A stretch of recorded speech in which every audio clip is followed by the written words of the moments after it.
નમસ્તે વિદ્યાર્થી મિત્રો, શ્રી સંજય પ્રાથમિક માધ્યમિક શાળા કેશોદ, હું ડાભી સુધા. ધોરણ 7 સામાજિક વિજ્ઞાન, પાઠ બીજો, દિલ્હી સલ્તનત. દિલ્હી સલ્તનત છે એ પ્રાચીન કાળથી છે એ રાજનીતિનું એક કેન્દ્ર રહ્યું છે અને 13મી સદીમાં છે એ દિલ્હી સલ્તનતની સ્થાપના થઈ હતી. 1206 થી 1526 દરમિયાન, એટલે કે 300 વર્ષ સુધી ઘણા બધા વંશજોએ છે એ દિલ્હી ઉપર શાસન કર્યું હતું, જેમાં છે ગુલામ વંશ, ખલજી વંશ, તુગલક વંશ, સૈયદ વંશ અને લોધી વંશ. આ પાંચ જે વંશજો છે એને દિલ્હી ઉપર રાજ્ય કર્યું હતું. અને ત્યાર પછી તેમાં કૃષ્ણદેવરાવ છે, કિલ્લાઓ છે, તેના બાંધકામો છે, દિલ્હી સલ્તનતનો અંત છે, બહમની જે સામ્રાજ્ય છે, એવા ઘણા બધા મુદ્દાઓ છે આ પાઠની અંદર આપણે અભ્યાસ કરવાનો છે. તો ચાલો વિદ્યાર્થી મિત્રો, આજે આપણે દિલ્હી સલ્તનત છે તે પાઠને આપણે વ્યવસ્થિત સમજવાનો પ્રયત્ન કરીએ. સામાજિક વિજ્ઞાન ધોરણ 7 પાઠ બીજો, દિલ્હી સલ્તનત. તો સૌપ્રથમ આપણે જોઈએ કે પ્રાચીન કાળથી દિલ્હી ભારતીય રાજનીતિનું કેન્દ્રમાં રહ્યું છે. 12મી સદીમાં તોમર અને ચૌહાણ રાજપૂતોના સમયમાં દિલ્હી વેપાર વાણિજ્યનું એક મહત્વનું કેન્દ્ર હતું. 13મી સદીની શરૂઆતમાં દિલ્હી સલ્તનતની સ્થાપના થઈ. ઈસવીસન 1206 થી ઈસવીસન 1526 દરમિયાન ઉત્તર ભારતના વિશાળ વિસ્તાર ઉપર શાસન કરનાર શાસકોએ સુલતાન અને શાસનકાળને દિલ્હી સલ્તનત તરીકે ઓળખવામાં આવે છે. આ શાસકો મૂળભૂત રીતે તુર્ક અને અફઘાન મૂળના હતા. આ 350 વર્ષ દરમિયાન દિલ્હી સલ્તનતમાં કુલ 5 વંશોએ સત્તા ભોગવી, જેમાં ગુલામ વંશ, ખલજી વંશ, તુગલક વંશ, સૈયદ વંશ અને લોધી વંશનો સમાવેશ થાય છે. દિલ્હી સલ્તનતની સાથે આપણે આ પાઠમાં વિજયનગર અને બહમની સામ્રાજ્યનો પણ અભ્યાસ કરીશું. તો સૌ પ્રથમ આવે છે પેલું દિલ્હી સલ્તનતના શાસકો. તેમાં પહેલું આવે છે ગુલામ વંશ. ગુલામ વંશનું શાસન ઈસવીસન 1206 થી ઈસવીસન 1290, એટલે આપણે એનો સમયગાળો 84 વર્ષ જેવો થાય છે. ઈસવીસન 1192માં તરાઈના બીજા વિશ્વયુદ્ધમાં સિહાબુદ્દીન ઘોરીએ પૃથ્વીરાજ ચૌહાણની સામે નિર્ણાયક વિજય મેળવી દિલ્હીમાં સલ્તનતની સત્તાનો પાયો નાખ્યો. મુહમ્મદ ઘોરીના ગુલામ કુતુબુદ્દીન ઐબક મામલુક વંશનો હતો. માત્ર 5 વર્ષના તેના શાસનકાળમાં તેણે સલ્તનત સત્તાને જાળવી રાખવાનો પ્રયત્ન કર્યો. ઈસવીસન 1210માં પોલો રમતા ઘોડા પરથી પડી જવાના કારણે તેનું મૃત્યુ થયું. કુતુબુદ્દીન ઐબકના અવસાન બાદ તેનો ગુલામ અને જમાઈ ઇલ્તુમિશ ગાદી આવ્યો. તેણે સલ્તનત સત્તાને સર્વોપરી બનાવવા ચેહલગાન, એટલે કે 4 ગાનની સ્થાપના કરી, એટલે કે 40 તુર્કો અમીરોના દળની રચના કરી. તેણે રાજધાનીનું સ્થળાંતર લાહોરથી દિલ્હી કર્યું અને ઇલ્તુમિશને ગુલામ વંશનો સાચો સ્થાપક માનવામાં આવે છે. પોતાના એક પણ પુત્રને સુલતાન બનાવવા યોગ્ય ન સમજતા ઇલ્તુમિશે પોતાની કાબિલ પુત્રી રજિયાને પોતાના ઉત્તરાધિકારી જાહેર કરી હતી. હવે ઇલ્તુમિશે છે એને જેટલા પુત્ર હતા એને એવું લાગ્યું કે મારો એક પણ પુત્ર છે એ ઉત્તરાધિકારી બનવાને લાયક નથી, એટલે પોતાની પુત્રી જે રજિયા છે એને ઉત્તરાધિકારી તરીકે જાહેર કરે છે. અને ઇલ્તુમિશના અવસાનના થોડા સમય બાદ તેની પુત્રી રજિયા સુલતાન દિલ્હીની ગાદીએ આવી, જે દિલ્હીની ગાદીએ આવનાર પ્રથમ મહિલા શાસક હતી. જો પ્રશ્ન પણ તમને પૂછાઈ શકે કે ભાઈ દિલ્હીની ગાદી ઉપર આવનાર પ્રથમ મહિલા કોણ હતી, તો તમને ખબર પડી જોઈએ કે રજિયા સુલતાના. એ સમયના ઇતિહાસકાર મિન્હાજ-એ-સિરાજ પણ સ્વીકારે છે કે રજિયા સુલતાન તેના ભાઈઓમાં સૌથી વધુ કાબિલ અને સક્ષમ હતી. હવે તે સમયના એક ઇતિહાસકાર હતા મિન્હાજ-એ-સિરાજ, એ પોતે સ્વીકારે છે કે રજિયા સુલતાના છે તેના જેટલા ભાઈઓ હતા એના કરતાં કાબિલ અને સક્ષમ હતી, થોડીક હિંમતવાળી હતી, સાહસી હતી, કોઈથી ડરે નહીં એવી હતી, જેને આપણે રાણી લક્ષ્મીબાઈને પણ અત્યારે યાદ કરી શકીએ એવી જ રજિયા સુલતાના છે હતી. આમ છતાં એક મહિલા શાસનકર્તા તરીકે માન્યતા મળવી મુશ્કેલ હતી. દરબારીઓ પણ તેને સ્વતંત્ર શાસક તરીકે સ્વીકારવા રાજી ના હતા. તે સમયમાં શું હતું કે ભાઈ પુત્રને છે એ ઉત્તરાધિકારી બનાવો. જો કોઈ દીકરીને કે સ્ત્રીને જો ઉત્તરાધિકારી બનાવવામાં આવે તો ત્યાંના જે દરબારી લોકો છે એને સ્વતંત્ર રીતે સ્વીકારતા ન હતા અને રાજી ન હતા. અમીરોની સત્તા લાલસા અને સતત ચાલતા વિદ્રોહે તેના શાસનનો અંત આણ્યો. તેના અવસાન પછી 6 વર્ષ સુધી રાજ્યમાં અંધાધૂંધી ચાલી. અમીરોની સત્તા લાલસા હતી અને એના સતત વિદ્રોહ, સતત વિરોધ જ કરતા. કોઈ પણ કામ રજિયા સુલતાના કરતી તો આ જે અમીર લોકો હતા એને શું કરતા? વિરોધ જ કરતા. અને અંતે છે રજિયા સુલતાનાનો અંત આવ્યો અને તેના અવસાન પછી 6 વર્ષ સુધી છે એ રાજ્યમાં અંધાધૂંધી ચાલી શાસન માટે. અમીરોએ ઇલ્તુમિશના પુત્ર નાસિરુદ્દીનને દિલ્હીની ગાદીએ બેસાડ્યો. ત્યાર પછી રજિયા સુલતાનાનું મૃત્યુ થયું. ત્યાર પછી તેને અમીરો હતા એ બધા એને શું કર્યું તો કે ભાઈ એનો અમીરોનો જે ઇલ્તુમિશનો પુત્ર હતો નાસિરુદ્દીનને દિલ્હીની ગાદીએ બેસાડ્યો. અને 21 વર્ષના તેના શાસનકાળ બાદ તેનું પણ અવસાન થતાં ગયાસુદ્દીન બલબન ગાદી આવ્યો. તેણે ચેહલગાન દળનો નાશ કરી શાસનતંત્ર પરથી અમીરોની પકડને હળવી કરી. તેણે રાજાનું સ્થાન વધુ મજબૂત બનાવ્યું. બલબન સાહિત્ય અને કલાનો પોષક પણ હતો. 22 વર્ષના તેના શાસનના થોડા સમય બાદ દિલ્હી સલ્તનત પર ખલજી વંશની સ્થાપના થઈ. હવે એનો અંત થયો ત્યાર પછી બીજું શાસન કયું આવ્યું હતું તો કે ખલજી વંશ આવ્યું હતું. એનો સમયગાળો શું હતો તો કે ઈસવીસન 1290 થી ઈસવીસન 1320. એટલે આપણે કહી શકીએ કે ભાઈ 30 વર્ષ જેવું ખલજી વંશનું શાસન છે એ રહ્યું હતું. તો જલાલુદ્દીન ખલજીની ખલજી વંશના શાસનની શરૂઆત થઈ અને જલાલુદ્દીનના 6 વર્ષના શાસન બાદ દિલ્હીની ગાદીએ મહત્વાકાંક્ષી સુલતાન અલાઉદ્દીન આવ્યો. તેણે ઉત્તર ભારત, ગુજરાત અને દક્ષિણ ભારત પર વિજય પ્રાપ્ત કરી સામ્રાજ્યનો વિસ્તાર કર્યો અને દિલ્હીમાં સ્થાયી સેનાની શરૂઆત કરી. તેણે સૈન્યના ઘોડા અને સૈનિકોની વિશિષ્ટ ઓળખ માટે દાગ અને ચહેરા પદ્ધતિની શરૂઆત કરી. આ ઉપરાંત તેણે ભાવ નિયંત્રણ, નિયમન, બજાર નિયંત્રણ, સંગ્રહખોરી નિયમન જેવા વહીવટી સુધારા પણ કર્યા. અલાઉદ્દીન ખિલજીના અવસાન બાદ રાજ્યમાં અંધાધૂંધીનું વાતાવરણ રહ્યું.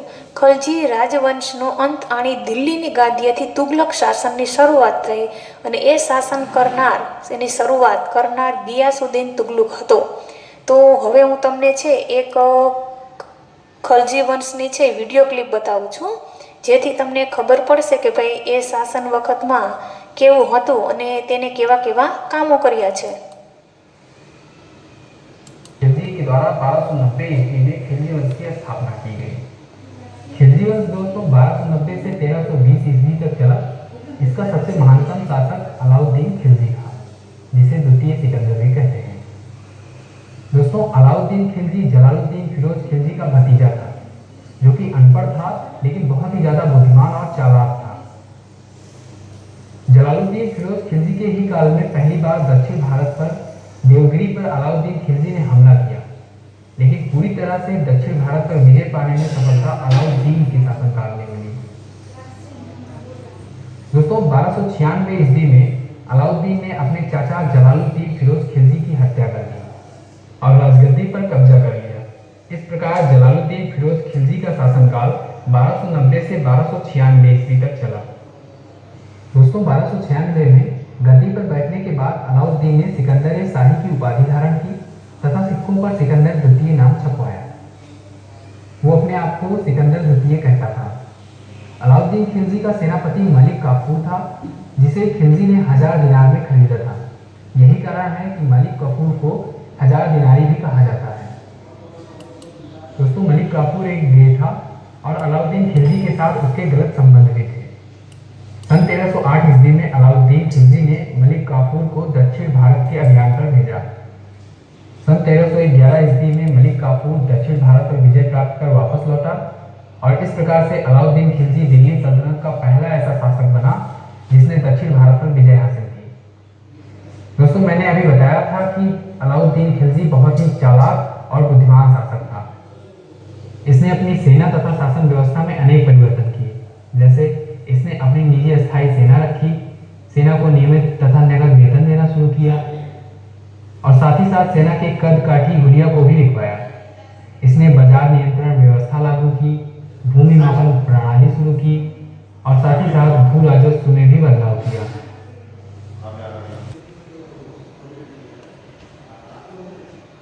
ने जौहर व्रत किया था। दोस्तों इस बात का जिक्र मलिक इसके प्रसिद्ध ग्रंथ पद्मावत में किया गया है। दोस्तों अलाउद्दीन खिलजी ने दिल्ली में अलाई दरवाजे का निर्माण कराया तथा सन 1311 ईस्वी में उसने कुतुब मीनार के निकट उससे भी बड़ी मीनार बनानी चाहिए, लेकिन वह असफल रहा। दोस्तों अलाउद्दीन खिलजी के अंतिम दिन काफी दर्द भरे थे। उसकी अक्षमता का फायदा उठाते हुए उसका कमांडर मलिक काफूर पूरा साम्राज्य हथिया लिया। सन 1316 ईस्वी में अलाउद्दीन खिलजी की मृत्यु हो गई। ऐसा माना जाता है दोस्तों कि मलिक काफूर थोड़ा थोड़ा जहर दिया करता था, जिसकी वजह से अलाउद्दीन खिलजी की मृत्यु हो गई। दोस्तों अलाउद्दीन खिलजी ने 1296 ईस्वी से 1316 ईस्वी तक शासन किया। अलाउद्दीन की मृत्यु के बाद 4 साल के भीतर ही खिलजी साम्राज्य का पतन हो गया। अलाउद्दीन के छोटे बेटे शहाबुद्दीन को उसके तीसरे बेटे मुबारक शाह ने गद्दी से उतार दिया और 1316 से 1320 ईस्वी तक शासन किया। दोस्तों मुबारक शाह खिलजी ने स्वयं खलीफा की उपाधि धारण की। 1320 ईस्वी में ही नसीरुद्दीन खुसरो शाह ने इसकी हत्या कर खुद सुल्तान बन बैठा। दोस्तों नसीरुद्दीन खुसरो शाह दिल्ली का सुल्तान बनने वाला पहला भारतीय मुसलमान था। बाद में 1320 ईस्वी में गाजी मलिक नामक एक सरदार ने खुसरो शाह को पराजित कर दिल्ली पर अधिकार कर लिया और यहीं पर उसने तुगलक वंश की नींव डाली। दोस्तों गाजी मलिक का दूसरा नाम गयासुद्दीन तुगलक था। तुगलक वंश के बारे में दोस्तों मैं नेक्स्ट वीडियो में बताऊंगा। चलिए कुछ इंपॉर्टेंट क्वेश्चंस को देख लेते हैं जो कि खिलजी वंश से पूछे जाते हैं। पहला क्वेश्चन है दोस्तों, खिलजी वंश का संस्थापक कौन था? आपके दिमाग में तुरंत आंसर आ गया होगा अगर आप वीडियो अच्छे से देखे होंगे। जलालुद्दीन फिरोज खिलजी। ठीक है, जलालुद्दीन खिलजी ने 1290 ईस्वी में खिलजी वंश की स्थापना की थी। ठीक है, नेक्स्ट क्वेश्चन देखते हैं दोस्तों, दक्षिण भारत पर विजय पाने वाला दिल्ली सल्तनत का पहला शासक कौन था? ऑप्शन है मोहम्मद घोरी, फिरोज शाह तुगलक, अलाउद्दीन खिलजी, बलबन। क्वेश्चन दोस्तों बहुत बार पूछा गया है एग्जाम्स में और लगातार पूछा जाता है, तो correct answer is Alauddin Khilji. Next question देख लेते हैं, अलाउद्दीन खिलजी ने दक्षिण भारत पर विजय प्राप्त करने के लिए किसे भेजा? ऑप्शन है दोस्तों जलालुद्दीन खिलजी, मलिक काफूर, मुबारक शाह खिलजी, शहाबुद्दीन खिलजी। तो आप लोग जानते हैं मलिक काफूर को अलाउद्दीन खिलजी ने दक्षिण भारत पर विजय करने के लिए भेजा था 1308 ईस्वी में, और 1311 ईस्वी में मलिक काफूर जीतकर लौटा था। अगला इंपॉर्टेंट क्वेश्चन है दोस्तों, पद्मावत ग्रंथ की रचना किसने की थी? कालिदास, तुलसीदास, आमिर खुसरो, मलिक मोहम्मद जायसी। तो मैंने आपको बताया था मलिक मोहम्मद जायसी ने पद्मावत ग्रंथ की रचना की थी। और दोस्तों ये 1540 ईस्वी में इन्होंने रचना की थी पद्मावत ग्रंथ की। ये भी इंपॉर्टेंट है, थोड़ा ध्यान रखिएगा। दोस्तों नेक्स्ट क्वेश्चन देख लेते हैं, 1000 दिनारी किसे कहा जाता था? अलाउद्दीन खिलजी, मलिक काफूर, मुबारक शाह खिलजी, शहाबुद्दीन खिलजी। दोस्तों मैंने बताया था कि मलिक काफूर को अलाउद्दीन खिलजी ने 1000 दिनार में खरीदा था। ठीक है, इस वजह से मलिक काफूर को 1000 दिनारी कहा जाता था। आई होप दोस्तों जितनी देर में मैं ऑप्शन रीड कर रहा हूँ उतनी देर में आपके दिमाग में आंसर आ जा रहा है। चलिए नेक्स्ट क्वेश्चन देखते हैं, बाजार नियंत्रण प्रणाली किसने लागू की थी? ऑप्शन है बाबर, बी अकबर, सी इल्तुतमिश, डी अलाउद्दीन खिलजी। तो correct answer is Alauddin Khilji. તો ત્યાર પછી આપણે જોઈએ આટલું જાણો, અલાઉદ્દીન ખિલજીના સમયમાં પ્રસિદ્ધ કવિ અમીર ખુસરો થયા, જેમણે કિરાતુલ, સદાયન, આશિકા, નૂહ વગેરે જેવી પ્રસિદ્ધ સાહિત્ય કૃતિઓની રચના કરી હતી। ત્યાર પછીનો વંશ આવે છે તુગલક વંશ, ઈસવીસન 1320થી ઈસવીસન 1414, એટલે કે એનો સમયગાળો 94 વર્ષ જેવો થાય છે। તો તુગલુક વંશ દરમિયાન મુહમ્મદ બિન તુગલુક એક પ્રતિભાવંત સુલતાન થયો, જેણે તેના સમયમાં કેટલીક યોજના અમલમાં મૂકી, જેમાં દિલ્હીથી દૌલતાબાદ રાજધાનીનું સ્થળાંતર, પ્રતીક, મુદ્રા પ્રયોગ વગેરે જેવી યોજનાઓનો સમાવેશ થાય છે। પરંતુ મોટાભાગની યોજનાઓમાં વ્યાવહારિકતાનો અભાવ તેમજ તબક્કાવાર અને આયોજનબદ્ધ અમલીકરણના અભાવને કારણે તેને નિષ્ફળતા મળી હતી અને તેથી ઇતિહાસમાં આ યોજનાઓ તરંગી યોજનાઓ તરીકે સ્થાન પામી। મુહમ્મદ તુગલકના સમયમાં આફ્રિકન મુસાફર ઇબ્ન બતુતા ભારતની મુલાકાતે આવેલ મુહમ્મદ તુગલક બાદ તેનો પિતરાઈ ભાઈ ફિરોજ શાહ તુગલક ગાદીએ આવ્યો અને ફિરોજ શાહ તુગલકના અવસાન બાદ તૈમૂર લંગે દિલ્હી પર આક્રમણ કર્યું ઈસવીસન 1398થી 99 સુધી, જેથી સત્તાની જે પાયા હતી પાયો હતો એ હચમચી ગયો અને તુગલુક સત્તા છે એ મર્યાદિત બની ગઈ હતી. તો હવે આ તુગલુક વંશ છે એણે 94 વર્ષ જેવું શાસન કરેલું છે. તો એનો એક સરસ વિડીયો ક્લિપ છે મિશ્રાજી ટેકનિકલ ચેનલ દ્વારા. આની પહેલાંની જે તમે વિડીયો ક્લિપ જોઈ છે ખલજી વંશની, એ પણ એની જ હતી. અને આ પણ તુગલુક વંશની છે, એ પણ આ મિશ્રાજી ટેકનિકલ ચેનલ છે એના દ્વારા હું તમને બતાવું છું. તો તમને ઇતિહાસ જાણવાની છે વધારે મજા આવશે અને તમને ખબર પડશે. गयासुद्दीन तुगलक नामक एक सरदार ने खुसरो शाह को पराजित कर दिया और जाकर दिल्ली के सिंहासन पर बैठ गया। तो दोस्तों यहीं से एक तुगलक वंश की नींव पड़ी जो कि 1320 ईस्वी से 1398 ईस्वी तक चला। दोस्तों गयासुद्दीन तुगलक जनता के प्रति उदार और एक अच्छा शासक था। इसने नहरों और कुओं का निर्माण कराया था जो कि सिंचाई के लिए था और संभवतः नहरों का निर्माण कराने वाला ये पहला शासक था। दोस्तों इसने अलाउद्दीन खिलजी द्वारा लिए गए अमीरों की जमीनों को वापस लौटा दिया। गयासुद्दीन तुगलक को ही गाजी मलिक के नाम से भी जाना जाता है और इसने मंगोलों के लगभग 29 आक्रमणों को हमलों को रोका था। दोस्तों गयासुद्दीन तुगलक ने दिल्ली के समीप स्थित पहाड़ियों पर अपने वंश के नाम से एक नगर स्थापित किया जिसका नाम तुगलकाबाद है। तुगलकाबाद में ही दोस्तों एक दुर्ग स्थापित किया गया जिसका नाम 56 कोट रखा गया और ये दुर्ग जो था वो रोमन शैली में बना हुआ था। दोस्तों गयासुद्दीन तुगलक के बेटे का नाम था जुना खां। जुना खां ने एक महल बनवाया था जो कि लकड़ी का था।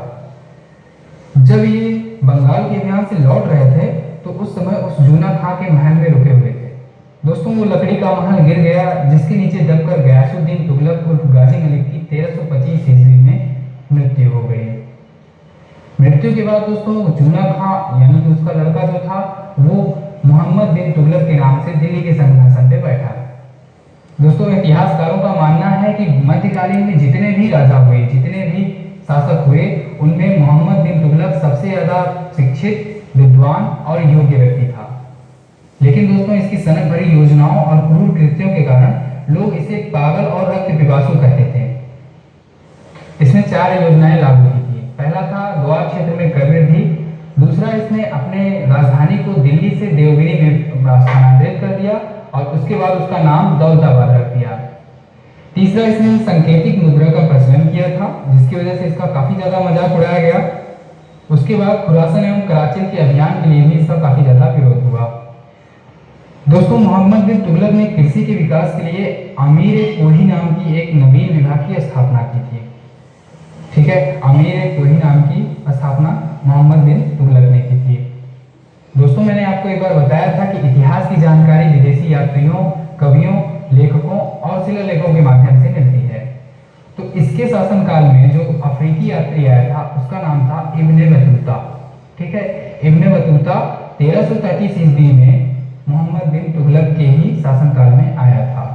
ठीक है, इसकी पुस्तक का नाम था रेहाला, ये भी इंपॉर्टेंट है। इब्ने बतूता की पुस्तक का नाम रेहला था जो कि मोहम्मद बिन तुगलक के घटनाओं के बारे में, उसके शासनकाल की घटनाओं के बारे में हमें जानकारी देती है। दोस्तों 20 मार्च 1351 ईस्वी को मोहम्मद बिन तुगलक सिंध जा रहा था, वहीं रास्ते में थट्टा के निकट इसकी मृत्यु हो गई। दोस्तों एक बात और ध्यान में देने लायक है कि इसी के शासनकाल में दिल्ली में ये शासन कर रहा था मोहम्मद बिन तुगलक। उधर दक्षिण भारत में जो था वो हरिहर और बुक्का नामक 2 भाई थे, उन्होंने विजयनगर की साम्राज्य की स्थापना 1336 ईस्वी में की थी। आप यहाँ से भी इसको याद कर सकते हैं कि मोहम्मद बिन तुगलक का इधर शासनकाल चला था दिल्ली में और ये इधर 1336 ईस्वी में विजयनगर साम्राज्य की स्थापना हुई दक्षिण भारत में, जो किसने की थी? हरिहर और बुक्का नामक 2 भाइयों ने की थी। ठीक है, वहीं महाराष्ट्र में अलाउद्दीन बहमन शाह शासन कर रहा था। 1347 ईस्वी में इसने बहमनी राज्य की स्थापना की थी। बहमनी राज्य की स्थापना 1347 ईस्वी में अलाउद्दीन बहमन शाह ने की थी। ठीक है, ये भी इसी के टाइम पीरियड में था। दोस्तों मोहम्मद बिन तुगलक की मृत्यु के बारे में इतिहासकार बर्नी लिखता है कि अंततः लोगों को उसे लोगों से मुक्ति मिली। दोस्तों फिरोज शाह तुगलक मोहम्मद बिन तुगलक का चचेरा भाई था। जब इसकी मृत्यु हुई तुरंत उसके बाद वहीं ठट्टा में ही इसका राज्याभिषेक हो गया फिरोज शाह तुगलक का। उसके बाद दिल्ली में जब वापस आए तो फिरोज शाह तुगलक का एक बार फिर से राज्याभिषेक हुआ। फिरोज शाह तुगलक दोस्तों ब्राह्मणों पर जजिया कर लगाने वाला पहला मुस्लिम शासक था। बहुत इंपॉर्टेंट है फिरोज शाह तुगलक ब्राह्मणों पर जजिया कर लगाने वाला पहला मुस्लिम शासक था। फिरोज शाह तुगलक ने दोस्तों एक नया कर सिंचाई कर लगाया जो कि उपज का 1/10वां भाग था। इसके साथ ही इसने 5 नई बड़ी नहरों का निर्माण कराया और साथ ही साथ 300 बड़े बड़े नगरों का निर्माण कराया, जिसमें 5 नगर मुख्य थे: हिसार, फिरोजाबाद, फतेहाबाद, जौनपुर और फिरोजपुर। दोस्तों इसके ही शासनकाल में खिजराबाद और मेरठ से 2 अशोक के शिलालेख लाकर दिल्ली में स्थापित कर दिए गए। इसमें दीवाने खैरात और दीवाने बंदगान नाम के 2 विभागों की स्थापना की। इसमें जो दीवाने खैरात था वो अनाथ मुस्लिम महिलाओं और विधवाओं एवं लड़कियों के लिए था, उनकी सहायता के लिए था, और जो दीवाने बंदगान था वो दासों की देखभाल के लिए था। दोस्तों इसी के शासनकाल में सबसे ज्यादा दासों की संख्या थी, वो थी लगभग 1,80,000 के करीब थी। दोस्तों सुल्तान फिरोज शाह तुगलक ने ही दिल्ली में स्थित कोटाला फिरोज शाह दुर्ग की स्थापना की। और दोस्तों फिरोज शाह कोटाला नाम का एक स्टेडियम भी है दिल्ली में, इसको भी आपको ध्यान में रखना है। दोस्तों इसने अपनी आत्मकथा फतुहात एक फिरोज शाही की रचना की। सन 1388 ईस्वी में फिरोज शाह तुगलक की मृत्यु हो गई। दोस्तों इसकी मृत्यु के बाद तुगलक वंश का पतन शुरू हो गया। तुगलक वंश का अंतिम शासक नसीरुद्दीन महमूद तुगलक था। दोस्तों 1398 ईस्वी में नसीरुद्दीन महमूद तुगलक के ही शासनकाल के समय दिल्ली पर तैमूर लंग ने आक्रमण किया था। इस आक्रमण के बाद तुगलक वंश का पतन हो गया और इसके बाद आता है दोस्तों सैयद वंश। सैयद वंश कुछ ज्यादा चला तो नहीं, केवल 37 वर्ष ही चला, लेकिन वो 1414 ईस्वी से 1451 ईस्वी तक चला। सैयद वंश के बारे में भी आपको थोड़ा सा बता देते हैं। सैयद वंश का जो संस्थापक था वो था खिज्र खां। खिज्र खां दोस्तों तैमूर लंग का सेनापति था। जब भारत से तैमूर लंग लौट रहा था नरसंहार करके, तो खिज्र खां को मुल्तान, लाहौर और दीपालपुर का शासक नियुक्त कर दिया था। उसी ने सैयद वंश की नींव डाली थी। खिज्र खां दोस्तों नियमित रूप से तैमूर के पुत्र शाहरुख को कर भेजा करता था, यानी कि खिज्र खां शासन यहाँ करता था और टैक्स शाहरुख को भेजा करता था, जो कि तैमूर लंग का पुत्र था। खिज्र खां की मृत्यु 1421 ईस्वी में 20 मई को हो गई। उसके बाद उसका पुत्र मुबारक खां हुआ, जिसने शाह की उपाधि धारण की। दोस्तों मुबारक शाह के दरबार में याहिया बिन सरहिंदी नाम का एक कवि रहता था। दोस्तों सरहिंदी ने ही तारीख मुबारक शाही की रचना की, जिसकी मदद से हमें सैयद वंश के बारे में जानकारी मिलती है। दोस्तों मुबारक शाह ने ही मुबारकाबाद नाम के एक नगर की स्थापना की, जो कि यमुना नदी के किनारे बसा हुआ है। दोस्तों सैयद वंश का अंतिम शासक अलाउद्दीन आलम शाह था। सैयद वंश 1414 से 1451 ईस्वी तक चला, लगभग 37 वर्षों तक। उसके बाद इसका भी पतन हो गया। अब दोस्तों सैयद वंश के बाद आता है लोधी वंश, जो कि मैं अगली वीडियो में आपको बताऊंगा।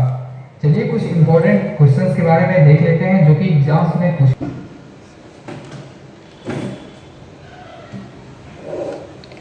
ચાલો હવે આપણે તુગલક વંશનો ઇતિહાસ અને વિડીયો ક્લિપ જોઈ છે, ત્યાર પછી હવે આપણે જોઈએ કે એમાંથી કેવા કેવા પ્રશ્નો આપણને મળે છે.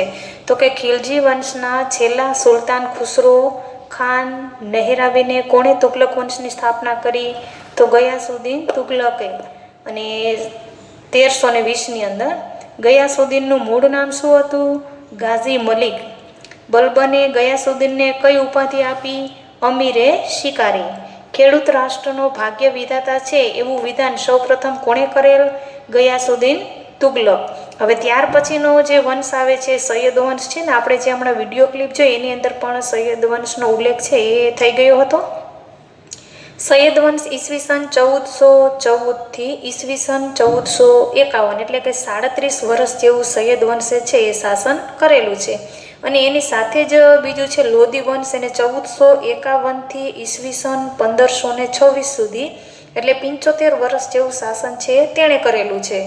તો સૈયદ વંશ છે એ તુગલક વંશના શાસનના અંત બાદ ખિજ્ર ખાએ સૈયદ વંશની સ્થાપના કરી. સૈયદ વંશ બાદ બલહોલ લોધીએ લોધી વંશની સ્થાપના કરી. બહલોલ લોધી સલ્તનતનો પ્રથમ અફઘાન શાસક હતો અને લોધી વંશનો અંતિમ બાદશાહ ઇબ્રાહિમ લોધી હતો. ઈસવીસન 1526માં બાબર સામે પાણીપતના પ્રથમ યુદ્ધમાં તેનો પરાજય થયો અને સલ્તનત યુગનો અંત આવ્યો અને મુગલ શાસનની શરૂઆત થઈ.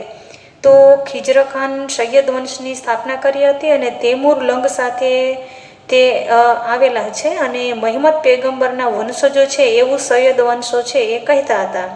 1414માં તૈમુર લંગ ભારત છોડવાની ઈચ્છા થઈ અને તેણે જેટલું લૂંટવાનું હતું ભારતમાંથી એટલું લૂંટી લીધું અને એની જગ્યાએ ખિજર ખાને કહ્યું કે ભાઈ મારે ભારત ઉપર શાસન કરવાની ઈચ્છા છે. તો તૈમુર લંગ દ્વારા ખિજર ખાનની મુલતાનથી હરિયાણા સુધીનો પ્રદેશ હતો એને આપી દીધો અને પછી દિલ્હીનો વિસ્તાર ખિજર ખાને જીતી લીધો. સૈયદ વંશ સૌથી પહેલી રાજધાની કઈ બનાવી હતી એવો પ્રશ્ન પૂછાઈ શકે કે સૈયદ વંશે સૌથી પહેલી કઈ રાજધાની બનાવી, તો એનો જવાબ આવશે મુલતાન. ત્યાર પછી ખિજર ખાનના મૃત્યુ પછી એમનો દીકરો મુબારક શાહ આવ્યો 1421થી 1434 સુધી અને તેને ઘણા બધા છે દોવાબ ને એવા પ્રદેશો જીતી લીધા હતા અને ભારતના મુસ્લિમો આ રાજા પસંદ ના આવ્યો અને તેની પણ હત્યા કરાવી નાખી. અને અલાઉદ્દીન આલમ શાહ 1443થી 1451 તેણે બદાયુ પ્રદેશ જીત્યો અને તેના અફઘાન સરદાર બહલોલ દ્વારા વિદ્રોહ થતાં રાજગાદી બહલોલ લોધીને પણ સોંપી દીધી હતી. હવે જુઓ આ બધા જે વંશજો હતા લોધી વંશ, સૈયદ વંશ, તુગલક વંશ, ખલજી વંશ, ગુલામ વંશ, આ બધા વંશજો છે એની અંદર ભારતનો એકમાત્ર વંશ એવો હતો જે અફઘાનિસ્તાનમાંથી ભારતમાં શાસન કર્યું હતું. તે કોણ હતું? તો કે લોધી વંશ એક જ હતો. હવે ત્યાર પછી આપણે જોઈએ કે ત્યારની રાજ્ય વ્યવસ્થા છે એ કેવી હતી.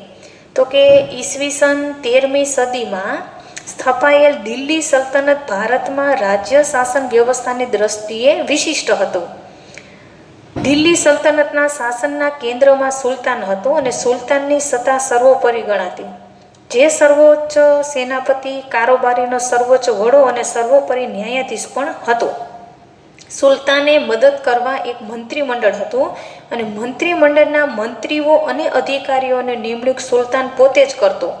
સલ્તનત શાસન વ્યવસ્થા કેન્દ્રીય, પ્રાંતિક અને સ્થાનિક એમ 3 વિભાગોમાં વહેંચાયેલી હતી. જો આવો પ્રશ્ન તમને પૂછાઈ શકે કે ભાઈ સલ્તનત શાસન વ્યવસ્થા છે એ કેટલા વિભાગોમાં વહેંચાયેલી હતી? તો કે 3 વિભાગમાં. ક્યાં ક્યાં? તો કે કેન્દ્રીય, પ્રાંતિક અને સ્થાનિક એમ 3 વિભાગોમાં વહેંચાયેલી હતી. ત્યાર પછીનો મુદ્દો છે કેન્દ્રીય શાસન. સુલતાન પછી મંત્રીમંડળ મુખ્ય હતું અને સુલતાનનો પ્રધાનમંત્રી વજીર કહેવાતો. જો સુલતાન પછી મંત્રીમંડળ છે ને એનું મુખ્ય કામ હતું અને સુલતાનનો પ્રધાનમંત્રી છે એને વજીર કહેવાતો, જે વહીવટી તંત્રનો વડો હતો.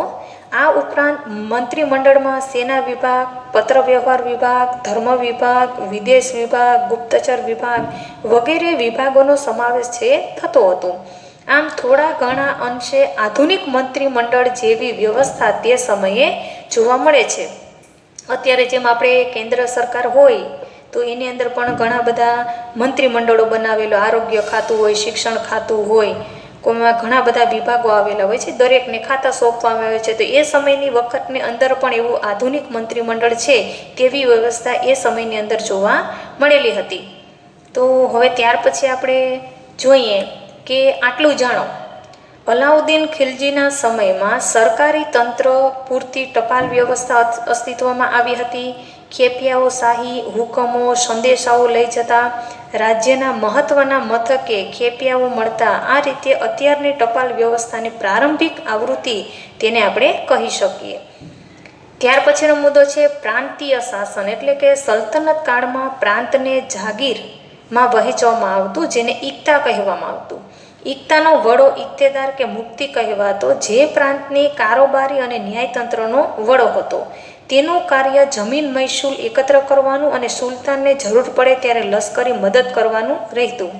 જોકે અલાઉદ્દીન ખલજી અને મુહમ્મદ તુગલકના સમયમાં કેન્દ્રીય સેનાને મહત્ત્વ આપી ઇક્તેદારો પર નિયંત્રણ સ્થાપવામાં આવેલ. ત્યાર પછી સ્થાનિક શાસન. પ્રાંત પછીના એકમને જિલ્લા અને તાલુકામાં વહેંચવામાં આવતા, જેને અનુક્રમે શીખ અને પરગણા કહેવામાં આવતા. ગામનો વહીવટ મુખી કે મુકદ્દમ કરતો, તેને પરવારી અને કારકુન મદદ કરતા. જો આ પ્રાંતીય શાસન છે, સ્થાનિક શાસન છે, એની અંદર આપણે જોયું કે ભાઈ પ્રાંત પછીનો એકમને જિલ્લા અને તાલુકામાં વહેંચવામાં આવી જાય અને જેને અનુક્રમે શીખ અને પરગણા કહેવામાં આવતા. અને ગામનો વહીવટી મુખી કે મુકદ્દમ કરતા, તેને પરવાનગી પરવારી અને કારકુનીને મદદ કરતા હતા. હવે ત્યાર પછીનો આપણે મુદ્દો જોઈએ કે કિલ્લા અને અન્ય બાંધકામો. અહીંયા આપણને એક તમને બતાવેલું જ છે, કુતુબ મિનારનું ચિત્ર છે એ તમને સરસ અહીં બતાવેલું છે. એટલે કે દિલ્હી સલ્તનતની સ્થાપનાથી ભારતમાં ભારતીય ઇસ્લામિક શૈલીના સ્થાપત્યોના નિર્માણની શરૂઆત થઈ. દિલ્હી સલ્તનત સમયગાળા દરમિયાન કિલ્લાઓ, મસ્જિદો, મકબરા, મકાનો, બગીચા, દરવાજા, મિનારાઓ વગેરે જેવી સ્થાપત્ય કલાની દ્રષ્ટિએ નોંધપાત્ર કૃતિઓ તૈયાર થઈ હતી. કુતુબુદ્દીન ઐબકના સમયમાં દિલ્હીમાં કુત ઉલ ઇસ્લામ નામની મસ્જિદનું નિર્માણ થયું. ઐબકે બંધાવેલ બીજી મહત્વની ઇમારત કુતુબ મિનાર છે. એમાં કુતુબુદ્દીનના સમયમાં તેને એક જ માળ બાંધી શક્યો હતો અને તેના અવસાન બાદ બાકીનું કામ ઇલ્તુમિશે પૂર્ણ કરાવ્યું. હવે જુઓ, એ કુતુબુદ્દીન ઐબક છે એક જ માળ બાંધી શક્યો હતો અને એનું મૃત્યુ થઈ ગયું એટલે ત્યાંથી જે અધૂરું કામ બાકી રહી ગયું હતું એ કોણે પૂરું કર્યું તો કે ઇલ્તુમિશે પૂર્ણ કરાવ્યું. ફિરોઝ શાહ તુગલક અને સિકંદર લોદીએ તેને જીર્ણોદ્ધાર કરાવેલો.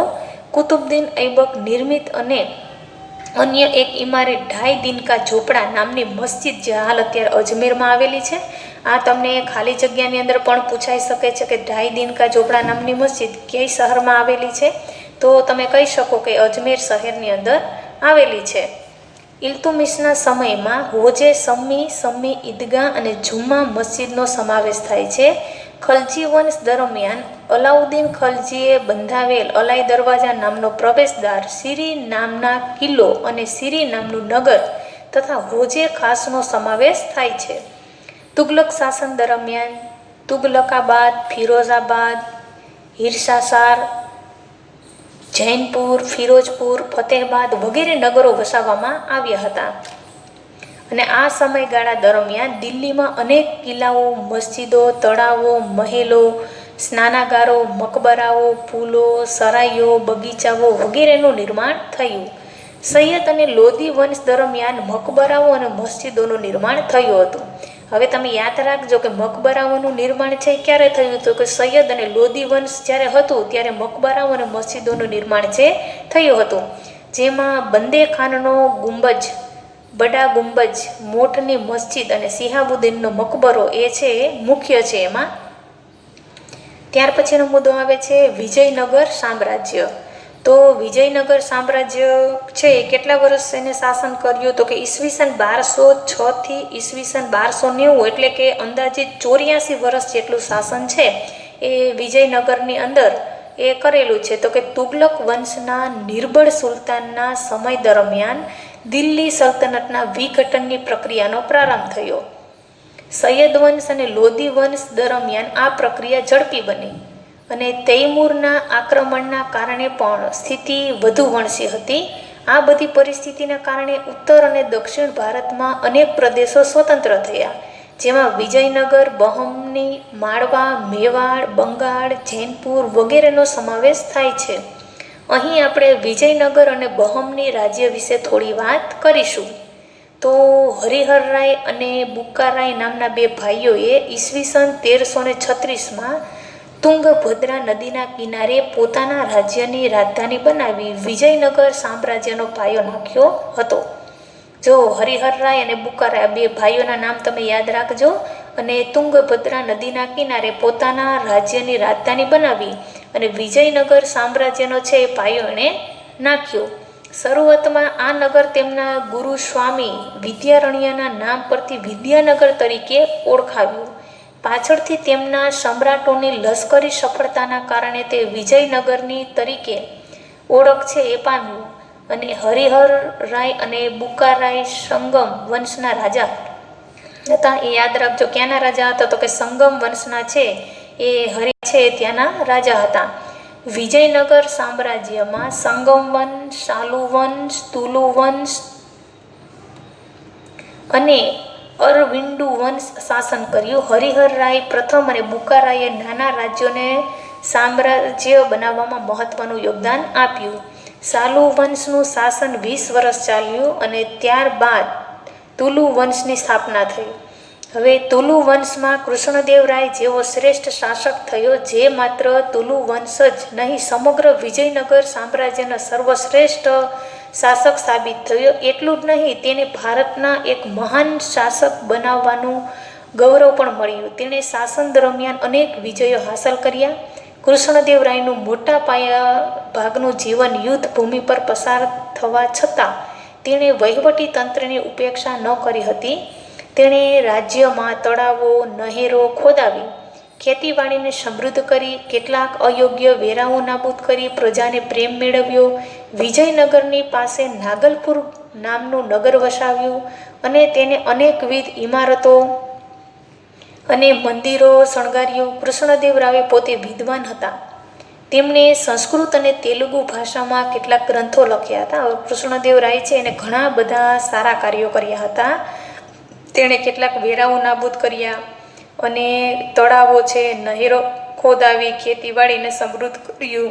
એવા ઘણા બધા કામો સારા કર્યા. એટલે લોકોને પણ કૃષ્ણદેવરાય છે એને બહુ સારી રીતે જ બધા એને માનતા.